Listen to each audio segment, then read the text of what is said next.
Good morning and welcome to St. Bart's. My name is Peter Thompson. I serve as the vicar here, and whether you're joining us here in person on Park Avenue or online at stbarts.org, it is my delight to welcome you this morning to the forum where each week we have sacred conversations about the things that matter. And today I'm joined by my far more esteemed colleagues, the Right Reverend Dean Wolfe, our rector, and the Reverend Canon Stephanie Spellers, who serves as assisting priest here at St. Bart's, but is also canon to the presiding bishop, the current one, which we'll get to in a second. So the three of us are here to talk about something called General Convention, which is a body of the Episcopal Church, which will meet later this month. It meets every 3 years normally. And Dean and Stephanie both have extensive experience with General Convention and the church apparatus, so they are the perfect people to guide us through what is about to happen and what happens on our behalf in Kentucky later this month. So thank you both for doing this. We've wondered if maybe clergy shouldn't be awarded decorations like the military for service in the line of fire, and, but no. So we're coming on our 71st convention. 81st. I did the math wrong, okay. The first one was in Philadelphia, 1785. This is my 9th convention. I've been attending them since 2000 and was an officer for the last 4. So I have a little experience with General Convention. It is the largest democratically elected deliberative body. Did I get this right? In the world when it is in session, behind only the Indian Parliament, which oversees some 2 billion people. So if you think maybe we're a little kind of overstocked at General Convention, I kind of feel that way. And yet, like most conventions that you have in your professions, it's never the work, it's always the relationships and the friendships that build, and getting to see old friends and colleagues, and a great deal of informal good stuff happens at convention, I would say. Absolutely. This will be my 8th General. Are you on, Stephanie? I am. Okay. But yeah, it's been not a strong link. Can you all hear me okay? Hopefully online as well. So this will be my 8th General Convention. My first was in 2003 when Gene Robinson, the first gay bishop in our church, when the General Convention was consenting to his election as Bishop of New Hampshire. So there have been some interesting twists and turns that I've been able to watch the church go through during that time. For about 7 years, I think, I served as chaplain to the House of Bishops, which is also where we've gotten to know each other. And so in that role, I was organizing a lot of the worship that the House of Bishops would engage in during General Convention and outside of General Convention, too. I've been an alternate deputy. I've chaired legislative committees, chaired standing commission. So, yeah. And I also attend the gatherings of the Executive Council. Will there be a forum on that body anytime soon? Sure. Actually, a member of the Executive Council is a member here, Tavon Cooper. But Executive Council is the body of General Convention. Convention meets every 3 years. Executive Council gathers about 3 times a year when Convention is out of session. So I'm present for all of their meetings, too. So we've got some governance, I guess, like bona fides? Yeah, Would that be the case? Yeah, if that's what they are. Well, and I have to say, and it should be no surprise for a former diocesan bishop who's now serving a congregation, for me to say that my most satisfying work in the church has not been at the wider church level. I really think that things largely get done in the parish.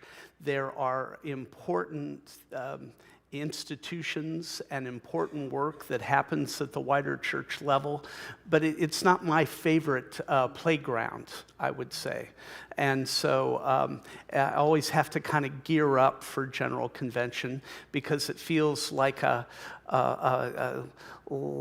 very big bus for very few people comparatively, in terms of who's attending church on a Sunday.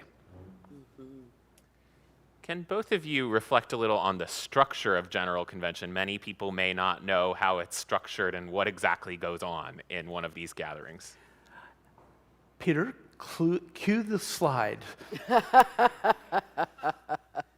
Now I think this should be perfectly clear to everyone. The General Convention, our governance is not unlike the United States government in that we have an executive branch and a legislative branch. The House of Bishops serves as sort of a Senate. Bishops stay for a longer period of time. They tend to be more conservative in their votes because they're measuring, I think, the impact on their diocese. I would argue that the House of Bishops is actually a more representative body than the House of Deputies because the bishops have all been elected by an entire diocese. Many deputies are also elected by the diocese, but most people don't know who their deputies are or have much awareness of that. So you have a House of Bishops, you have a House of Deputies, you have a presiding bishop who is over the whole shebang. The president of the House of Deputies presides over that house. We have parishes with vestries that then support dioceses, and the dioceses support provinces, and we'll have a map earlier of the different provinces. Executive Council, we'll come back just one more. Executive Council serves in between conventions and over time has grown in authority, and that's where some of our one of the challenges is we have an executive branch, a legislative branch, but no judicial branch. So when we're trying to sort things out, it's sometimes difficult to do so. And then we're all a part of the Domestic and Foreign Missionary Society, which we don't ever want to completely lose, even though that name is not used as often as the Episcopal Church and our other official name, the Protestant Episcopal Church in the United States. That term's kind of fallen out of use because we are 110 dioceses and I think 11 countries? 17. All right. Stephanie, you want to say more about that piece of spaghetti there? That spaghetti's my life.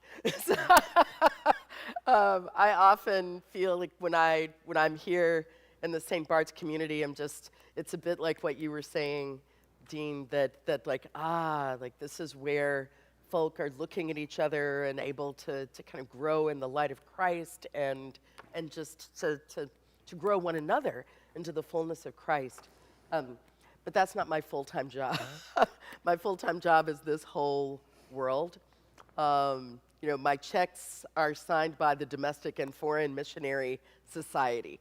And as I said, I attend executive council meetings, that House of Bishops piece there with the presiding bishop, who is, the presiding bishop is he's the chair of the executive council, the president of the corporation that is the Domestic and Foreign Missionary Society, is the head of staff for the vast majority of folks who work for the church-wide offices. And that's my direct boss. So I navigate a lot of this on Bishop Michael Curry's behalf. There are a few of us who do that by his side. For many people, what you see here is actually one of the reasons that they are Episcopalian. So we laugh sometimes and say, wow, what a huge deliberative body and all of this. But it is rare that a church community would be organized in such a democratic fashion. And it's a labyrinth, but it means that there are lots of checks and balances throughout our system. Folks who come from the Catholic Church or even the Methodist Church might be used to bishops, for instance, having a lot more power in a system than ours actually do. The way that when we are at General Convention, for instance, making a lot of our decisions as a church, the deputies and bishops have to agree on everything. Both houses have to consent. They put together resolutions as joint bodies. So deputies and bishops are sitting together working on resolutions that shape the policy and the life of the church at a higher level. But so again, it looks like, wow, there's so much that's going on there, and how do these pieces all fit and why? But for a lot of folk, there is comfort and even inspiration in what you're looking at here, because they want to be in a church where no one body gets to tell everybody else what to do, but where we discern the mind of Christ together. And the revolution is coming. You can't continue to press resources up the chain. Yeah. Resources need to be pressed down to the local congregations, in my opinion. And I think you are about to see, or will see over the next 10, 20 years, I don't know how long it will take, but there's a reckoning, I think, that is coming. And some of the systems that worked well for us at one time, I would argue, don't fit what we're trying to do in this moment. That conversation has been very prominent in the candidates for presiding bishop, with the question, who's willing to take that on? And we have seen, I have worked with two presiding bishops very closely who have attempted in their way and in their moment to make that change. It's a big institution, and it is, the force is strong. So speaking of the presiding bishop election, that's arguably one of the biggest things that's happening at this year's General Convention. Can you talk about who the presiding bishop is, who the candidates are for the position, and why this election matters? Well, Stephanie works directly with Michael, and I worked as his vice president for a period of time, so it may be easier for me to say this. Man, the next person is going to have a huge pair of shoes to fill.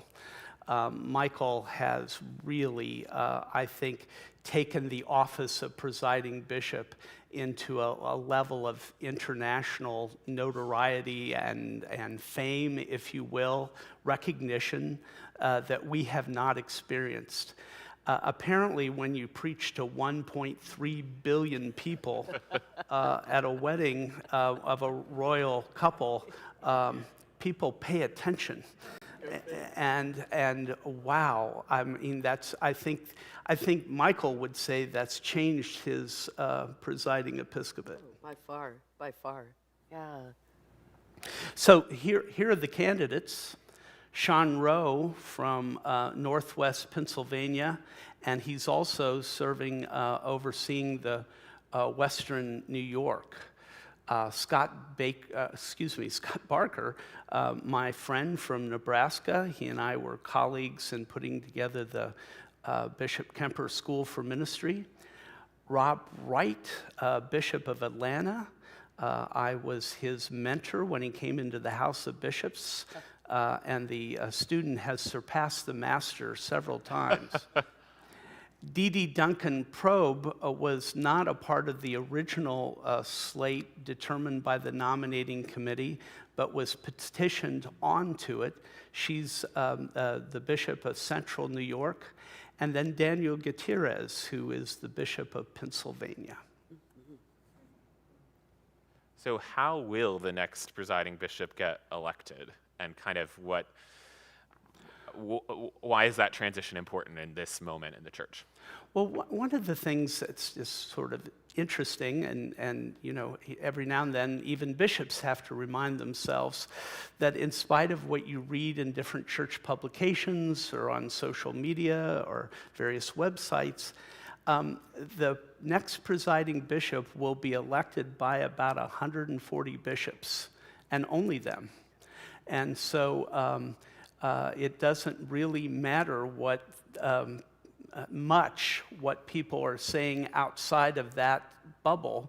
The House of Bishops is a smaller body. We know each other pretty well. All the candidates for presiding bishop are pretty well known to the House of Bishops. So it's a different kind of thing. And, I would say I don't see anyone here who would run the train off the track. These are all good and faithful people. We should thank them for putting their names forward. It's a very difficult thing. Only one person will be elected. 4 highly gifted, very competent people will need to return to their diocese and explain why they always love the diocese more. And really, this is all good. And I having done that in a different setting, that's challenging.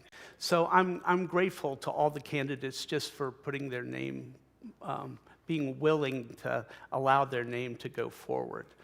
I'll just say quickly, Sean Rowe is a parliamentarian in the House of Bishops. He's worked also very closely with the president of the House of Deputies. Scott Barker has been a person of enormous integrity and spiritual strength. Nebraska is a smaller diocese, and so I don't know how that will play with the larger body. Rob Wright is a student of institutional change. I should say also that Sean Rowe has a PhD in organizational development now.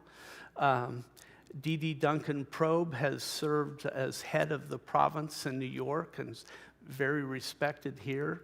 Daniel Gutierrez has done a number of exciting things in Pennsylvania. Somebody, when asked to make a prediction, said they could for sure predict it would be done in 3 ballots, which I think is probably a pretty safe bet. Yeah. I think so. Your lips, God's ears. We'll see. We'll see. We'll see. Maybe what I'll offer is a little, in a way, like the non-bishop perspective on the presiding bishop election. I know that when people have heard that, wait a minute, bishops are the only ones who vote on the presiding bishop, they're like, well, that doesn't sound like our polity. And what I've had to sort of sit with is to remember, wait a second, there's a nominating committee, and it's a joint nominating committee that even created the slate of bishops that Bishop Dean has been describing. And that nominating committee is made of lay people, clergy, and bishops.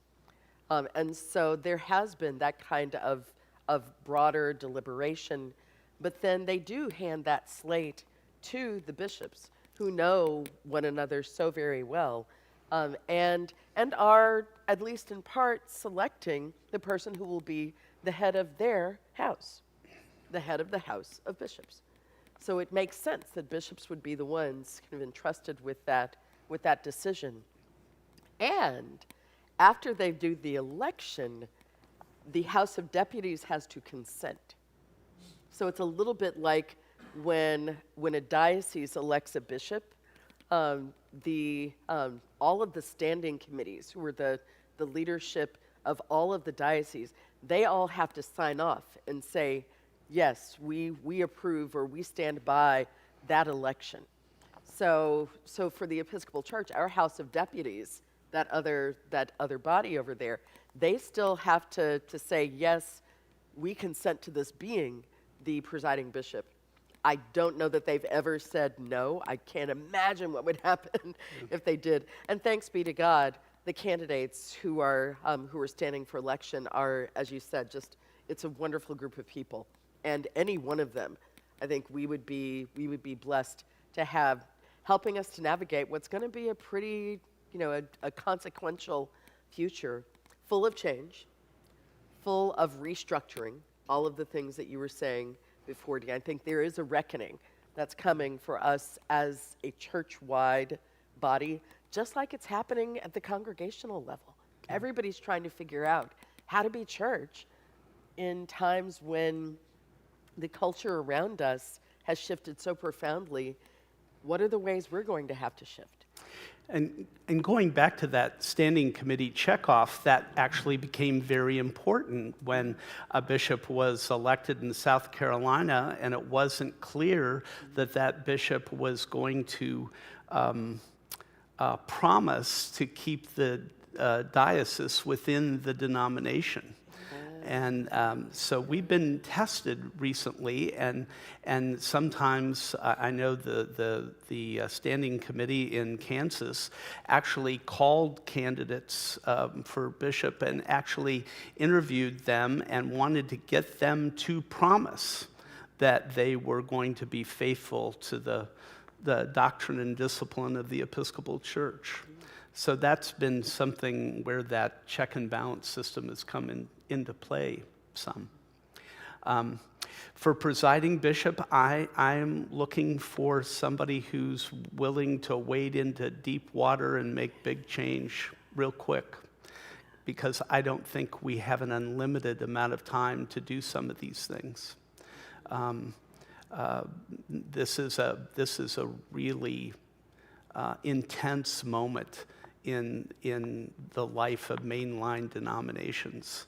I think I'm looking for, and it's weird to say I'm looking for because this person could also be my new boss. Right. I'll frame this as having walked with a presiding bishop now for 8.5 years. That when Bishop Curry was elected, he called me within about a month or so and said that he'd like me to serve as one of his canons. And I said no. And then he asked again, and I said no. And then I finally remembered my vows and was like, oh, the answer is yes, of course. But I pray that the next presiding bishop will be someone, they're going to have so many of the gifts that we need, but that they will be humble. Truly, truly a person possessed of deep, deep humility. Because with the checks and balances and everything that we've mentioned, there is still so much attention, so much energy, so much, just so much like power that gets thrust upon this person. And if they're not able to differentiate, it would be pretty dangerous.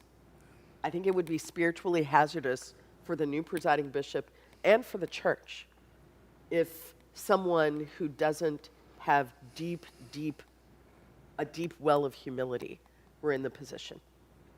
Because it would be too easy for you to think it's all about you. Michael Curry, Bishop Michael, I could weep as I talk about it, is one of the most humble human beings you'll ever spend a moment with or ever just walk with.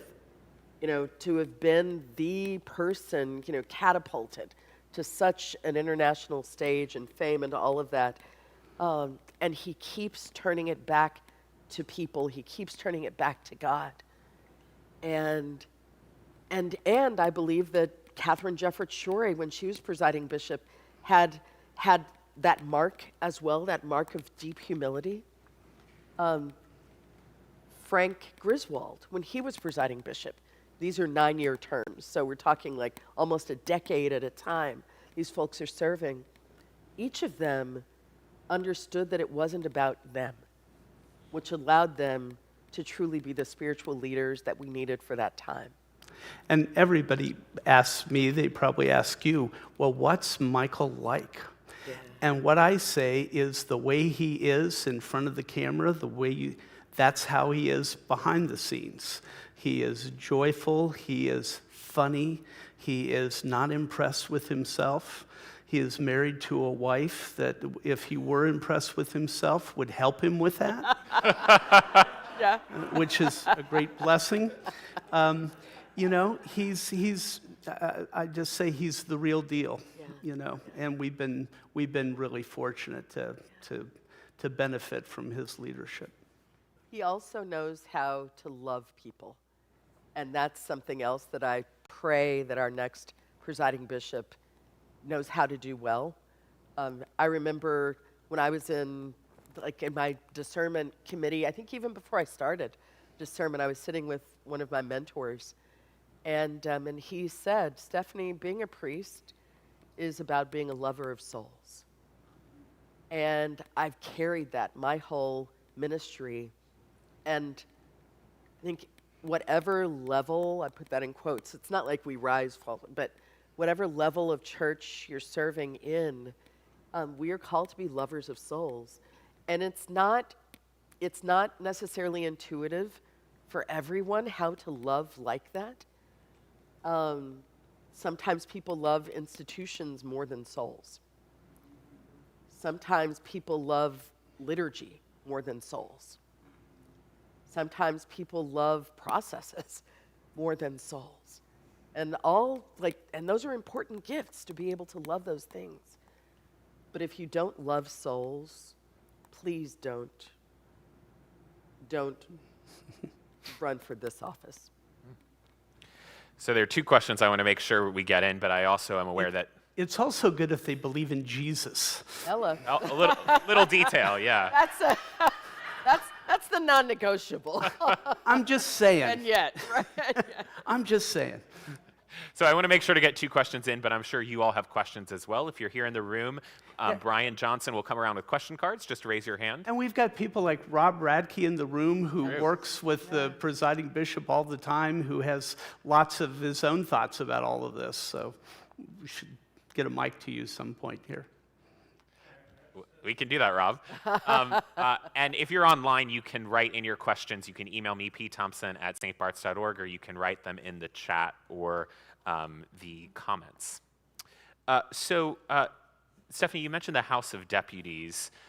Can you all just, the presiding bishop election is not the only election happening. Right. Can you talk about the elections that are happening in the House of Deputies? Many Episcopalians, the average Episcopalian might know that there's a presiding bishop, but many Episcopalians don't know anything about the House of Deputies. Right. So deputies, not sure where they're. On the left there, yeah. Right, but even when we say deputy, does anybody know what that word means in the life of our church? If you know what a deputy is.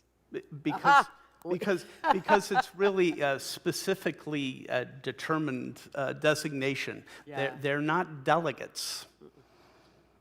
Go ahead. Okay, yeah. So deputies are elected by diocese. So all 109 or 108, I think now, dioceses in the church, they elect lay people and clergy who will represent, or they deputize, basically, 8 people. I think so. It's 8 lay people and 8 clergy, who then become the deputies from that diocese coming into a general convention. They are the deputation as a whole. Yes. And so if you've got 8 of those deputies from each of the 108 or so dioceses, that's how we instantly get this massive deliberative body that Dean was describing. Automatically, you've got at least 800 people in your House of Deputies. It's an airline hangar. it's a giant, giant thing Yeah. to see. It's really quite amazing to watch work get done in that environment with people coming to the microphones and shaking in their boots because they're addressing all of these people and now an online audience. Yeah. And increasingly, it is a younger body. As I said, there's a deputy from New York who is a part of this congregation, Devon Cooper. And so there are, that House of Deputies is representative of much of the life of the church. And they are headed by a president of the House of Deputies. They elect their leader just as the bishops elect their leader. This time around, the current president of the House of Deputies has two challengers. So her name is President Julia Ayala Harris. She was our first Latina president of the House of Deputies. She lives in Oklahoma, and she is just amazing. There are two other candidates who also come with just enormous gift. It's going to be a tough vote, I think, for the House of Deputies. And those other two candidates are Zena Link and Rachel Tabor Hamilton. Rachel's out of Olympia, which is Seattle, and Zena is out of Western Massachusetts. But so they'll be doing their election. They'll also be electing a vice president of the House of Deputies, and then we'll also be selecting the new Secretary of General Convention, who is also the executive officer for the General Convention. The person who's been in that job is retiring. So there are a lot of decisions like that coming at convention, but there are also just a lot of resolutions, a lot of policy decisions, a lot of the things, like for instance, changes to the prayer book. Those come through the General Convention. When we decided as a church that we would be fully welcoming and honoring the pastoral needs of lesbian, gay, bisexual, and later transgendered people, those decisions came through General Convention. The work that we do on evangelism, on racial reconciliation and justice, the commitment of many dioceses and our church as a whole to reparations, a lot of that has been thought out, discussed, and eventually ratified at a General Convention. So there's a lot that those bodies are considering. It doesn't necessarily touch the congregational level immediately, but there's some trickle. So a delegate goes representing people's point of view. A deputy goes calling upon the Holy Spirit and acting out of their own values, faith, theology. And that's an interesting distinction in how we do things, because usually a convention is full of delegates that are representing other people. That isn't necessarily quite the case in this situation. So one more question before I go to the submitted questions. Stephanie, I know you've been hard at work planning a big event on the eve of General Convention at the Yum Center. Can you tell us about this revival and kind of what it means at this moment in the church? So Bishop Curry has made the love of Jesus and growing in our understanding that we are the Episcopal branch of the Jesus movement. He's made all of that really the heart of his episcopacy for these almost 9 years. And a part of that is that we've hosted 26 revivals, Episcopal revivals. Can somebody even just feel free to say those words, Episcopal revivals? Just say it with me. Episcopal revivals. Say it again. Episcopal revival. Your mouth will not suddenly catch fire when you say those words. We've been hosting these gatherings where Episcopalians are learning to go public with our faith.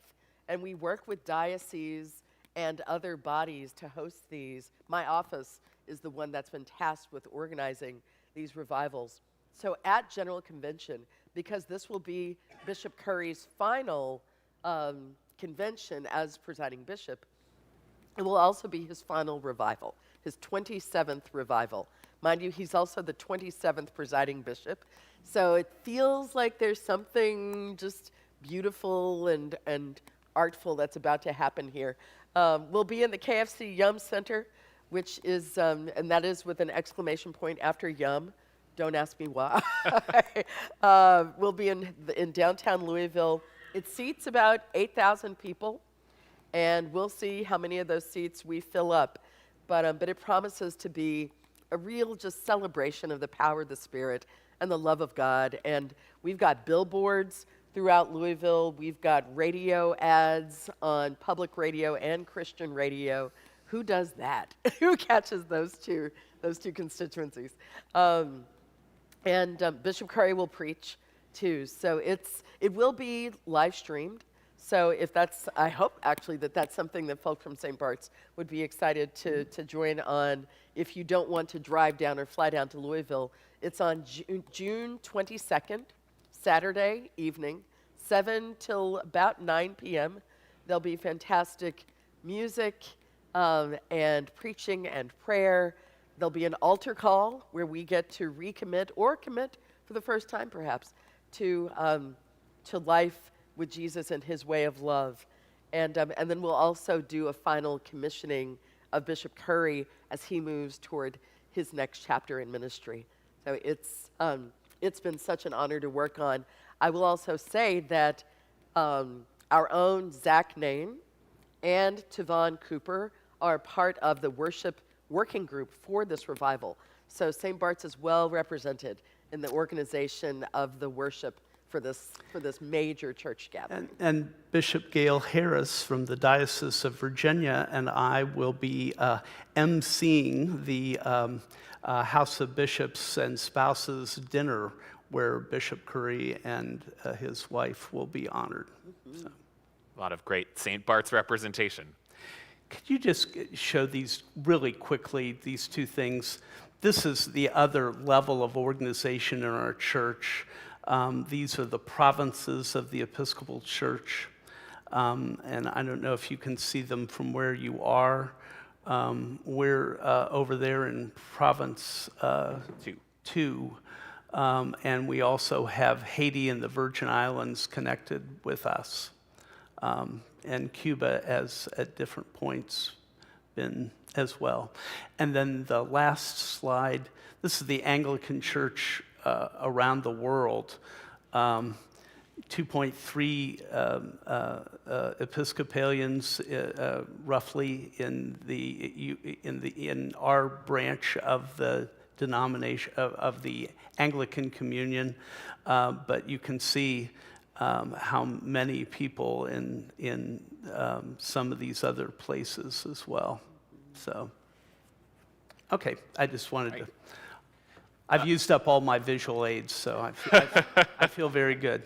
So there are kind of two broad themes in the submitted questions. The first one relates to this moment you referenced, Dean, this kind of reckoning that's needed and the kind of size of the structure. And if you could elaborate more on that. One person asked the question in this way: how do we avoid becoming idolatrous about our governance? Well, you know, I guess the proof is in the pudding. You know, good governance leads to good process, good decision making, good and judicious use of resources. So I think it's worth spending some energy on. I think sometimes we are a little precious. You know, I think. To me, this begins dioceses like the Diocese of New York are facing, I think, a moment of reassessment and restructuring. The wider church is facing that as well.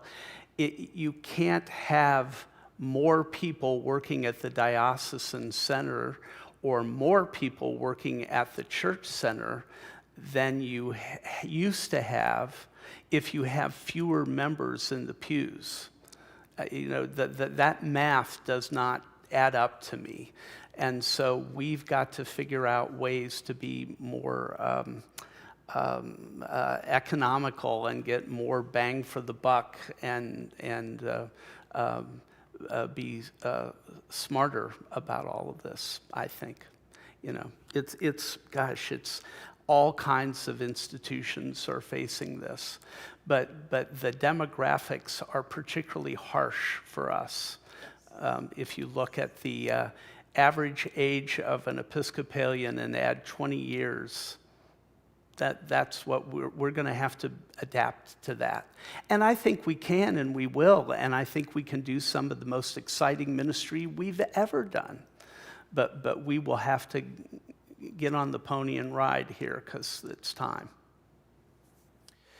Final question. I'll make a final series of questions. They're all about the candidates for presiding bishop and kind of what implications they might have if elected.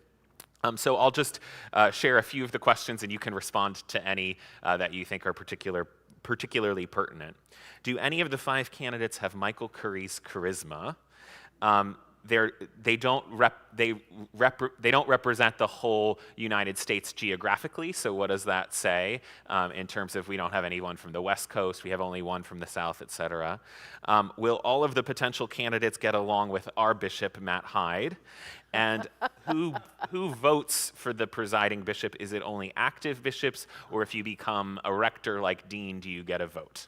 So those are our questions on the selection. Okay, let's take them one at a time. The lightning round. It's a lightning round. Well, for one, nobody will have Michael Curry's charisma, but Michael Curry, they'll have their own charisma. You know, Scott Barker will have his charisma, and Rob Wright and Sean, they will all be their own people, I think. And you know, we've not, you know, Frank Griswold was cerebral and wonderful and gifted and had charisma, certainly, but it wasn't, in my experience, you know, he didn't walk in and light up a room. He had other kinds of gifts that were, in some ways, for me at least, more powerful than charisma. And maybe that is charisma. He had an intellectual charisma. Geographic diversity. Someone pointed out that 4 of the 5 candidates are north of the Mason-Dixon line. That's, again, when we're looking at the nominating committee and the criteria and everything else that they are sorting through, there's actually not a huge effort to get representation in the same way, you know, like to say, like, to have geographic representation. You know, like there are just so many other factors, honestly. In another period, Andy Doyle, who's the Bishop of Texas, would be a candidate. Mm-hmm. He's chosen not to be a candidate. A lot of people thought he might be a candidate. Some people wanted him to be a candidate. I think he said that he was serving as Bishop of Texas, and that was a big enough stage to operate on. So part of that is just kind of how it falls out. Yeah. I Who's think. running? Yeah. Who's you know, it's a kind of a thinner group. You can't be brand new to the House, and like some 50% of the House is turned over in the last 5 years. So in some ways, we don't have as many candidates as we might have because a lot of bishops are pretty new, and they wouldn't, they could be nominated, but I don't think would be elected. And Dean, do you get a vote? Oh, yeah. 10 years, 14 years as Bishop of Kansas. Once you've served 10 years, you have seat, voice, and vote. Excellent. So one final question. How can everyone in the room keep General Convention in our prayers as you all meet? Well, I was looking at some of these things that we're going to be debating. Recognition of apartheid in Israel, Palestine. A call for ending apartheid against Palestinians. solidarity with Palestinian boycott, divestiture, and sanctions movement. Express solidarity with Palestinians as an indigenous people. Those things are going to be really hard to do without sliding into an anti-Semitic rant. I would invite this congregation and Episcopalians everywhere to pray that that we would take on some of these really difficult things without damaging the body of Christ or damaging our brothers and sisters both in Palestine and in Israel. Anything to add, Stephanie? Yeah, we, as I mentioned, there's the revival that Saturday, June 22nd. All of the worship services will be live streamed. And so if you go to episcopalchurch.org, you'll see, it's the main page for the entire Episcopal Church. There's something called a media hub.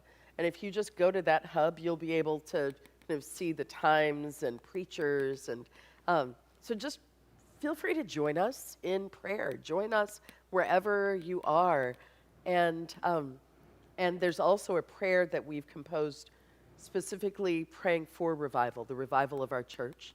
So I'd love to share this prayer with you and ask you to, again, if you go to that episcopalchurch.org and then click on Love Always, that's the theme of our revival, you'll find this prayer on that page. Can I do two things and have you end with that prayer? You got it. The other business, you may not know it, but we get to vote on affirming the goal of full communion between the Episcopal Church and the United Methodist Church. That's been operating for years and years and years, but it's really coming to a vote. That's a big deal. Here's one, since St. Bart's does not follow the canonical requirements for Holy Communion, in that we have practice communion of the unbaptized. There's a review of the canonical requirement for Holy Communion. Be interesting to see how that sorts out. So Stephanie will pray, and then that will be the end because we have to run to church. Got it. I'll pray us into what's next. So, the Lord be with you. And also with you. Wondrous God, who in love set the cosmos ablaze, refine, refresh, and revive your whole church.